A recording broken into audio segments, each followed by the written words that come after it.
اس سے لفافہ لے کر آپ یہ کہہ رہے ہیں. ہم سمجھتے تھے کہ بھئی دائیں بازو کے وہ لوگ اگر کر رہے ہیں تو اپنے ضمیر کی آواز ہے, ان کا ضمیر یہ کہتا ہے کہ جناب اس ملک میں اسلامی نظام آئے. اور جو لوگ سیکولر پولیٹکس کرتے ہیں, بائیں بازو کی سیاست کرتے ہیں, یا امریکہ نواز سیاست, مطلب ایک برجوہ ڈیموکریسی کی بات کرتے ہیں, سرمایہ دارانہ جمہوریت کی, وہ اپنے ضمیر کے مطابق کرتے ہیں. تو اب ایک تو یہ ختم ہو گیا, اور اس میں المیہ یہ ہے کہ صحافی کا مذاق اڑانے لگا. پہلے یہ کبھی نہیں ہوتا تھا کہ مطلب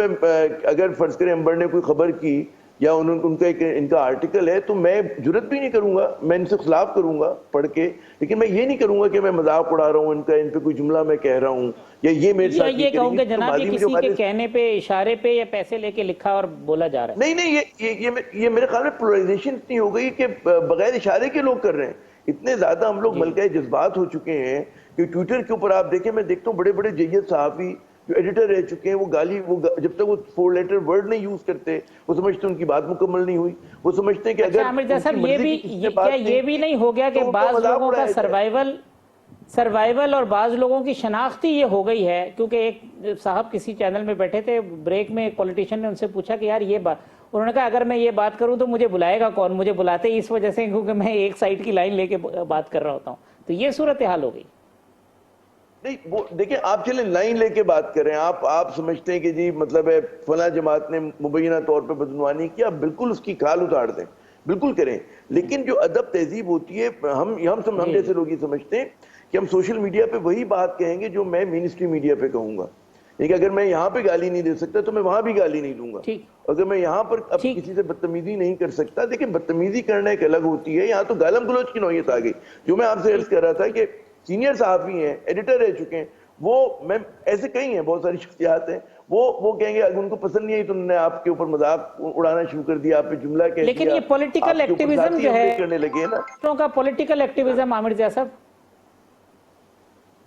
جی یہ پولیٹیکل ایکٹیویزم کی طرف اگر آپ آئیں تو میں پھر عرض کروں گا کہ اگر آپ سیاسی کارکن بن کر آپ کسی رہنما کے لیے زندہ باد اور مردہ باد کہنے لگیں تو وہ کسی طرح مناسب نہیں ہوتا. مطلب ہے کہ آپ بالکل جم کے کھڑے ہوں, آپ کہیں کہ جی میں یہ سمجھتا ہوں کہ جی مداخلت نہیں ہونی چاہیے, یا پاکستان کی جو وہ ہے پرائم منسٹر کے اوپر کرپشن کے کیسز نہیں ہونے چاہیے, اس کو ایک ایماندار شخص ہونا چاہیے, بالکل سمجھ میں آتے ہیں. اور میں بھی کرتا ہوں, میرا بڑا اختلاف ہے, میں سمجھتا ہوں کہ نہیں جی ہمارے یہاں جو آدمی ایکیوز, لیکن اس کی لائن ہونی چاہیے, ایک ریڈ لائن. عمر صاحب آپ کس طرح سے دیکھتی ہیں یہ جو اب ہو گئی ہے, اور مطلب اب ایک دوسرے کو برا بھلا کہنا تو چلے دوسری بات ہے, مطلب جس حد تک ہم آگے چلے گئے, ایک just like a political worker, ہم سے مراد ہمارے لوگ, ایک سائیڈ بھی دوسری سائیڈ بھی. جی میں کہوں گی کہ سب سے پہلے تو عمران ریاض خان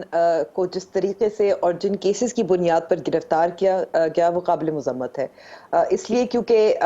میں جب گزشتہ دور حکومت تھا اس دوران بھی ہم نے دیکھا کہ کس طرح صحافیوں کو مارا گیا, اٹھایا گیا, اور وہ کیسز آگے نہیں بڑھے, اور بلکہ آپ دیکھتے تھے کہ کس طرح سے جو حکومتی اہلکار ہیں اس کو نظر انداز کرتے تھے, ڈینائی کرتے تھے, بلیٹل کرتے تھے. اور ہم صحافتی برادری, اور جو آپ کا پوائنٹ ہے کہ جو پولرائزیشن ہے, جو ایکٹیویزم ہے, صحافتی برادری کے اندر ان لوگوں کی تضحیق اڑائی جاتی تھی, مذاق اڑایا جاتا تھا. اسی طرح میں کہوں گی کہ عمران ریاض خان صاحب, آپ ان کو پسند کریں نہ پسند کریں, ان کی گرفتاری کا جو جس طریقے سے کی گئی ہے اور جس وجہ سے کی گئی ہے وہ بالکل قابل مذمت ہے. اور ہمیں نظر آ رہا ہے کہ اگر ایک طرح کے صحافی کو جو ناقد تھے اس پی ٹی آئی کے دور حکومت میں ہائیبرڈ رجیم کے خلاف, ان کے خلاف اس قسم کی حرکتیں ہوئی تھی, تو دوسری طرف محسن بیگ صاحب سب سے بڑے. لیکن میں اس لیے کیونکہ مجھے بھی جانا ہے اس کی تھوڑی دیر بعد, میں یہ کہوں گی کہ اس وقت یہ بھی نظر آتا ہے کہ everyone is picking sides, اور وہ why are they picking sides, اس لیے کیونکہ ان کو نظر آتا ہے کہ ان کا جو کریئر ہے, پروفیشن ہے, فالوئنگ ہے سوشل میڈیا پر, جو ان کے یوٹیوب چینل پر فالوورز ہیں وہ بہت زیادہ لائکس اور سبسکرائبرز ملیں گے. پھر دوسری طرف آپ کو نظر آتا ہے ان کو ایکسس بھی ملتا ہے, وہ مقبولیت بھی حاصل کرتے ہیں, لیکن وہ پھر اصل صحافت تو نہیں رہتی نا. صحافی جو ہے, ہم نے 2014 کے دھرنے کے دوران بھی دیکھا تھا کہ صحافی کھڑے ہو کر توثیق کر رہے تھے ایک خاص سیاسی جماعت کے لیڈر کی, وہ اب بھی ہم اسٹیج پہ کھڑے ہوتے تھے, اب بھی ہمیں نظر آ رہے ہیں سیمینارز میں, اور اس طرح سے آئی تھنک اس سے صحافت کا نقصان ہے, جمہوریت کا نقصان ہے, اور پاکستانی عوام کے ساتھ میرے خیال میں یہ میں کہوں گی کہ ان کے ساتھ ایک ان کا بھی نقصان ہے, اس لیے کیونکہ آپ پھر اعتماد نہیں کر سکتے. آپ کو ایک طرف کی سائڈ کا تو مل جائے گا, بہت پاپولر ہوگا, لیکن دوسری طرف آپ کو نظر آئے گا کہ صحافت جو ہے وہ کہیں کی نہیں رہی. بیگ صاحب آپ جو ہے وہ تو خود وکٹم رہے ہیں پچھلی حکومت کے. اب یہ اب ہر حکومت اسی طرح کے کام کرتی ہے, اور دوسری جو ہماری لمیٹیشنز ہیں وہ ہم کہاں پہ ریڈ لائنز کراس کرتے ہیں؟ اچھا جی, یہ جو پرٹیکولر کیس آپ ڈسکس کر رہے تھے, امبر بھی کر رہی تھی, بیسیکلی میں نے ان کا نام سنا, میں ان سے کبھی ملا نہیں. ریڈ لائن کراس کی ہے انہوں نے. آپ ریاست کے اداروں کو اس طریقے سے چیلنج نہیں کر سکتے جس طریقے سے وہ کر رہے تھے. تو میں یہ سمجھتا ہوں کہ تھوڑا سا اگر آپ اپنے آپ کو سچی بھی کہتے ہیں, گورنمنٹ پہ پازیٹیو تنقید ہوتی ہے, اس میں کوئی شک نہیں, ان کی پالیسیز پہ ہوتی ہے, وہ آپ کا پوائنٹ آف ویو بالکل اگر جائز ہے تو تنقید جائز ہے, تو اس کو کوئی بندہ کچھ نہیں کر سکتا, کہہ نہیں سکتا. لیکن اس طرح چیلنج کرنا پولیٹیکل پارٹی کے لیے اور اتنے معیوب قسم کے الفاظ استعمال, یہ صاحب ایک دفعہ میرے ساتھ شو میں بھی تھے, اس وقت بھی انہوں نے کیا بہت کھل کر, اور مطلب جو اس ادارے کا جو سربراہ ہے ریاست کے ادارے کا, اس طریقے سے یا تو آپ کے پاس پروف ہونے چاہیے جو آپ الزامات لگا رہے ہیں, تو آپ کورٹ آف لا میں چلے جائیں, میڈیا میں بیٹھ کے آپ بغیر کسی ثبوت کے یا اپنے چینلز پہ بیٹھ کے بغیر کسی ثبوت کے ایسے الزامات لگائیں, تو میں سمجھتا ہوں ہی کال فار اٹ. کہ آپ دیکھیں انہوں نے ٹرین شو کیا, یہ پچھلے 3-4 ماہ سے لگے. ہمارے کیس میں بھی حافظ صاحب انہوں نے میرے پر بھی بہت الزام لگائے جب میں جی بیگ صاحب وہ بھی, اور پھر اس کے بعد وہ جو عامر ضیاء صاحب کہہ رہے ہیں مذاق اڑانے والی چیز, یہ اور بھی بہت سارے لوگوں کے بارے میں, صرف یہی نہیں اور بھی بہت سارے لوگ ہیں وہ یہی کرتے ہیں کہ جی آپ کے اگر مخالف ہیں تو بس اب آپ ان کو جو ہے نا موقع مل گیا تو آپ نے کہا چلو سارے سکور سیٹل کروں میں. ہوتا یہ ہے کہ اگر میں اس گورنمنٹ کے خلاف ہوں یا میں اس گورنمنٹ کے خلاف کوئی بات کی ہو یا میں اپنا تبصرہ ایسا کیا ہو جو ان کو ناگوار گزرا ہو, تو وہ اس کے بہت سارے وایا میڈیا ہیں کہ وہ مجھے کورٹ میں لے جا سکتے ہیں, میں اگر اس بات کا میں پروف نہ دے سکوں. لیکن جو میرے پہ ہوا وہ آپ کے سامنے ہے, اس میں تو میں نے کوئی ایسی بات نہیں کی تھی جس کو, اور وہ بات تھی بھی نہیں, وہ بات انہوں نے ایک بنایا. تو بیسیکلی وہ تو انتظار میں تھے بیگ صاحب کے کوئی موقع فراہم کرے, آپ کو موقع نہیں ملا تو انہوں نے کہا چلیں جی اس کو بنیاد بنا کے کر دیں. لیکن میں پھر بھی کہتا ہوں کہ جو یہ ان کے اوپر کیسز ہے اس کے اس طریقے سے ایک بے یقینی کی صورتحال پھیلتی ہے. تو آپ کو چاہیے کہ آپ کوشش کریں کہ ریاست ایسے کام نہ کرے جس سے بے یقینی پھیلے, اور یہ نیچرلی افسوس والی بات ہے, نہ ان کو چاہیے تھا. پھر نیچرلی ایکشن کا ری ایکشن تو ہوتا ہے, اور وہ دکھایا گیا ریاست پہ, تو وہ دکھا نہیں تھا. وہ انڈر دی لا آپ ونریبل, آپ کو کچھ کہا نہ جائے.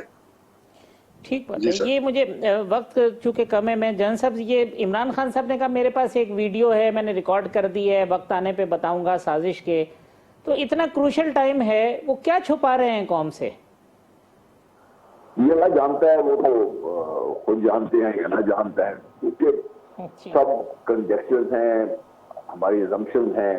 جو وہ بات کر رہے ہیں. تو اس پہ میرا نہیں خیال کہ میں اس وقت یہ بحث طلب مسئلہ یہ ہے پاکستان کے لیے, مسئلہ یہ ہے پاکستان کے لیے کہ جو جس طرح بیگ صاحب بھی کہہ رہے تھے, جو ایک صورتحال ہے پاکستان کے اندر, اس کو کیسے سنبھالا جائے. کیونکہ پولرائزیشن اپنے ایکسٹریم پر ہے, جو بھی کوئی کام ہو رہا ہے اس کو کوئی بیلنس پہ دیکھنے کو تیار نہیں ہے. اس میں پازیٹیو ہو سکتے ہیں, نیگیٹو ہو سکتے ہیں, لیکن ایشو یہ ہے کہ ایک ایکسٹریم پہ یا دوسرے ایکسٹریم پہ ہم اس کو دیکھ رہے ہیں. الزام تراشی آپ دیکھ لیجیے, چاہے حکومت کی طرف سے یا دوسری طرف سے ہے, اس قدر زیادہ ہے کہ اب میرا خیال ہے کہ بیگ صاحب جو کہہ رہے ہیں نا وہ ریڈ لائنز والے, وہ یوٹیوب کے اوپر جن صاحب آپ اچھی طرح سے جانتے ہیں, یہ جو سوشل میڈیا کے اوپر جو کچھ کہا جا رہا ہے اور اداروں کو جس طرح سے ملائن کیا جا رہا ہے, وہ مطلب ہم نے تو کبھی تصور بھی نہیں تھا کہ اس طرح کی چیزیں ہوں گی. وہ جیسے لوگوں کے بہت تکلیف دہ ہے. میں فوجی گھرانے سے ہوں, خود فوجی ہوں, بچے میرے فوج میں ہیں. ہم سب جب یہ دیکھتے ہیں بڑی تکلیف دہ صورتحال ہے, کیونکہ جو آدمی اس وقت جنگ کے لیے آپ یہ تیار کھڑا ہے موٹروں میں, چاہے سڑکوں پر ہے, چاہے پاکستان کے اندر جہاں پہ آپریشن کر رہے ہیں, ان کو یہ بڑی تکلیف دہ صورتحال ہے. جو آدمی ہوتا ہے اس کو اپنی مرضی بتا دے, جو دل کرتا ہے وہ بولنا شروع کر دیتا ہے. میرا خیال ہے کہ یہ ذمہ داری لینی پڑے گی سیاسی لیڈرشپ کو, اور اس کو کب کرنا پڑے گا, ورنہ نقصان تو ہم پاکستان کا کر رہے ہیں. اوور آل انسٹیٹیوشن سارے تباہ ہو رہے ہیں. عامر رضا صاحب ایک ذرا آخر میں یہ پنجاب کے جو ضمنی انتخابات ہیں ایج آپ کو نظر آ رہا ہے مسلم لیگ نون کی طرف گورنمنٹ بھی ہے, پھر وہ الیکٹیبلز بھی ان کے ساتھ مل گئے ہیں, اور پھر اس میں پھر ایک مرتبہ دھاندلی کا شور؟ جب میرے خیال میں اگر وہ آخری لمحات ہیں پروگرام کے تو اسی موضوع پہ رہیں جو بڑا دلچسپ ہے اور دلچسپ کیا بڑا ضروری ہے آج. اگر آپ اجازت ہے برا نہ مانے, دو باتیں. ایک تو یہ سوچنا چاہیے کہ ایک تو ہم نے جنرل, آپ نے مجھ سے بات ایتھکس کی تھی آپ نے شروع میں کی تھی تو جس کا میں نے جواب دیا. بات یہ کہ ریاست کو اور حکومت کو یہ سوچنا چاہیے کہ جب وہ اس قسم کے اقدامات کرتے ہیں, کسی کو گرفتار کرتے ہیں اور یا کسی کو تشدد کا نشانہ بنایا جاتا ہے, تو کیا اس سے ان کو مطلوبہ نتائج مل رہے ہیں یا چیزیں مزید خراب ہو رہی ہیں. ابھی ضرورت اس بات کی ہے کہ جو پاکستان میں پولیٹیکل پولرائزیشن ہے اس شدت کو کم کیا جائے. اتنا تناؤ اور اتنی کشیدگی ہے, تو اگر وہ سمجھتے ہیں کہ جناب کسی صحافی کو, اینکر پرسن کو, ہو سکتا ہے آپ کو اس پہ بہت اعتراض ہو اور بہت زیادہ آپ اس کی شکایتیں ہوں اور ہو سکتا ہے کہ وہ انیتھیکل بھی ہو, واٹ ایور جو بھی چارجز ہیں, لیکن پھر بھی آپ اس طرح سے جس طرح سے گرفتار کیا گیا کہ اتنے سارے پولیس والے لائے اور ان کو مطلب ہے آپ نے اریسٹ کیا, ہتھکڑی لگائی, تو میرے خیال میں یہ چیزیں بیک فائر کریں گی اور یہ ہماری سیاست میں مزید جو ہے تلخی لے کر آئیں گی. آپ یا تو یہ کریں کہ جناب لائبل ڈیفیمیشن کے لاز آپ مضبوط کریں, قوانین مضبوط کریں اور پھر ٹھیک طرح سے اس چیز کو مینج کریں. ہماری یہ فائر فائٹنگ کا انداز ہے, جب آپ فائر فائٹنگ کرتے ہیں تو اس سے چیزیں بہتر نہیں ہوتی ہیں. دوسری بات, کیا کسی کو آزاد چھوڑا جا سکتا ہے عامر ضیاء صاحب کہ وہ جو چاہے کرے اپنے سوشل میڈیا پہ جو مرضی, جس ادارے کے سربراہ کے خلاف, فوج کے خلاف, فلاں کے خلاف, بغیر ثبوت, بغیر کسی چیز کے جو مرضی باتیں کریں؟ نہیں, آپ بالکل, یہ ایک بڑا ایک مناسب سوال ہے, اور اگر بالکل, لیکن میں پھر کہتا ہوں کہ آپ نے شروع میں تو ہر چیز کی اجازت دی, آپ نے فری فار آل کر دیا, پھر ایک دم جب مطلب ہے کہ اب آپ کسی پہ ڈنڈا چلانا شروع کر دیں, تو آپ ہمیشہ کرتے ہیں کہ مطلب ہے ایک چیزوں کو مطلب ہے مینج کیا جاتا ہے. اگر وہ سمجھتے ہیں, آپ نے دیکھا جس کی پٹائی ہوئی, جس کو آپ نے جیل میں ڈالا, اس سے کیا بیک فائر ہوا ہے چیزوں کو یا ریاست کو فائدہ ہوا ہے؟ میرے خیال میں بیک فائر ہو سکتا ہے لوگ سمجھ رہے ہوں کہ کچھ لوگوں کے سافٹ ویئر اپڈیٹ ہو گئے, اب مزید کے ہو جائیں, ماضی میں ہوتے رہیں. آئی ڈونٹ نو, مطلب ہے آپ نے گرایا کے ساتھ کہ جا کے وہ باہر بیٹھ کے پاکستان کے خلاف پروپیگنڈا کر رہے ہوتے ہیں, یہاں پہ جن لوگوں کو آپ نے پٹائی کی اور جو پکڑا وہ لوگ آج بھی اسی طرح سے بلکہ اور زیادہ کمٹمنٹ کے ساتھ وہ جو ہیں وہ مخالفت کرتے ہیں. بات یہ ہوتی جو جنرل صاحب بات کر رہے تھے, جو چیز نہیں ہونی چاہیے, ہم سب کو فکر ہونی چاہیے کہ ریاستی اداروں کی اس طرح سے تضییق, اس طرح سے ان کو جو مطلب ہے ان کے اوپر جو پورا پروپیگنڈا ہو رہا ہے, یہ نہیں ہونا چاہیے. مگر سوال یہ ہوتا ہے کہ مین اسٹریم پاکستان میں ایسا کیوں ہو رہا ہے؟ آپ کو ریاستی اداروں کو یہ بھی سوچنا چاہیے کہ کہاں پر, اب یہ دیکھیں فرنج ایلیمنٹ کی طرف سے نہیں ہو رہا, نیشنلسٹ نہیں کر رہے اس قسم کا جو وہ ہے, یا وہ لوگ جو انہوں نے کیا ہوتا تو اب تک ان کو پتہ بھی چل گیا ہوتا. عامر جیسا یہ جتنی لینینسی ہے نا, یہ بھی پہلی دفعہ ہی ہم دیکھ رہے ہیں. میں یہ کہہ رہا ہوں کہ مین اسٹریم پاکستان اگر ناراض ہے اور ہر گھر میں جو ہے مطلب تنقید ہو رہی ہے, تو یہ بھی سوچنے کی بات ہے کہ ایسی کیا غلطی ہو گئی, ایسا کیا مطلب ہے نیریٹو ریاست اپنا نہیں بیان کر پائی کہ ان کے جو حامی ہوا کرتے تھے, جو ان کے سپورٹر ہوتے تھے, وہ آج تنقید کر رہے ہیں. مطلب یہ میں محسن صاحب اس پہ ذرا یہ جو لینینسی ہے اس پہ ذرا مجھے بتا دیں گے, یہ لینینسی کیونکہ وہ یہی اگر کام نیشنلسٹوں نے کیا ہوتا, بلوچوں نے کیا ہوتا, کہیں کے پی کے سے ہوتا, تو اتنی مار پڑ چکی ہوتی کہ آواز نہیں نکلتی تھی لوگوں کی, اور اب اتنی لینینسی. دیکھیں میرے خیال میں کہیں نہ کہیں ہمارے ریاست کے اداروں کو اور ریاست کو یہ سوچنا پڑے گا کہ یہ سچویشن ان سائڈ پاکستان میں جو لوگ ہیں یہ اس نہج پہ کیوں پہنچے. آپ کو ری ایویلویٹ اور ان کو انگیج کرنا پڑے گا. اگر آپ ٹی ٹی پی سے مذاکرات کر سکتے ہیں تو ان لوگوں کو آ کے بھی آپ سمجھا سکتے ہیں کہ یہ ہماری لائن ہے اور اس سے دشمن کو فائدہ ہوگا, کو نقصان ہوگا. آپ ڈائلاگ کیجئے, ڈائلاگ اچھی بات کام نہیں ہوتا. تو دوسرا محسن صاحب, آخر میں پروگرام کنکلوژن سے پہلے پنجاب کے حوالے سے آپ کی پریڈکشن سر. میرا خیال میں وہاں ایج ہے نون لیگ کا. آپ دیکھیے میرا خیال میں نون لیگ کا ووٹر اور سپورٹر کیونکہ پنجاب کی حد تک کافی سٹرونگ ہے, گورنمنٹ بھی ان کی ہے, اور جو لوگ ان سے منحرفین کو ٹکٹ دیا ہے وہاں پہ کچھ سیٹوں پہ نیچرلی نون لیگ کے سپورٹر اور ووٹر اس طریقے سے ان کو سپورٹ نہیں کر رہے جس طریقے سے باقی حد کر رہے ہیں. تو جو اپنے نون لیگ کے کینڈیڈیٹس تھے وہ بھی اس طریقے سے ان منحرفین کی کمپینز نہیں چلا رہے. تو کچھ سیٹوں پہ پرابلم, لیکن میجورٹی سیٹوں پہ